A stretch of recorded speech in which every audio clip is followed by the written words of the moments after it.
తిరుమలలో రథసప్తమి వేడుకలు వైభవంగా ప్రారంభమయ్యాయి. రథసప్తమి సందర్భంగా పటిష్ట భద్రతా ఏర్పాట్లు చేపట్టింది టీటీడీ. సూర్యప్రభ వాహనంతో వాహన సేవలు ప్రారంభమయ్యాయి. రథసప్తమి వేడుకలకు 2 లక్షల మంది భక్తులు వస్తారని అధికారులు అంచనా వేస్తున్నారు. తిరుపతిలో జరిగిన తొక్కిసలాట ఘటనతో అలర్ట్ అయిన టీటీడీ భక్తులకు ఎలాంటి ఇబ్బందులు తలెత్తకుండా అన్ని ఏర్పాట్లు చేసింది. తిరుమలలో రథసప్తమి వేడుకలకు టీటీడీ అధికారులు పగడ్బందీగా ఏర్పాట్లు పూర్తి చేశారు. రథసప్తమి వేడుకలకు తిరుమల మాడవీధులు ముస్తాబయ్యాయి. దాదాపు 2 లక్షలకు పైగా భక్తులు హాజరు కానుండటంతో భద్రతా ఏర్పాట్లపై ఫోకస్ చేసింది టీటీడీ.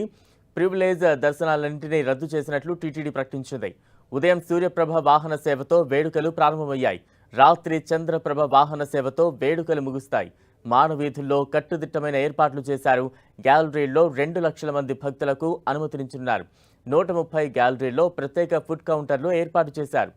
ఇక ఉదయం 5:30కు సూర్యప్రభ వాహన సేవతో రథసప్తమి వేడుకలు ప్రారంభమయ్యాయి. ఉదయం 9 గంటల నుంచి 10 గంటల వరకు చినశేష వాహన సేవ, ఉదయం 11 గంటల నుంచి మధ్యాహ్నం 12 గంటల వరకు గరుడ వాహన సేవ, మధ్యాహ్నం 1 గంట నుంచి 2 గంటల వరకు హనుమంత వాహన సేవ, మధ్యాహ్నం 2 నుంచి 3 గంటల వరకు చక్ర స్నానం, సాయంత్రం 4 గంటల నుంచి 5 గంటల వరకు కల్పవృక్ష వాహన సేవ, సాయంత్రం 6 గంటల నుంచి 7 గంటల వరకు సర్వభూపాల వాహన సేవ ఉంటుంది.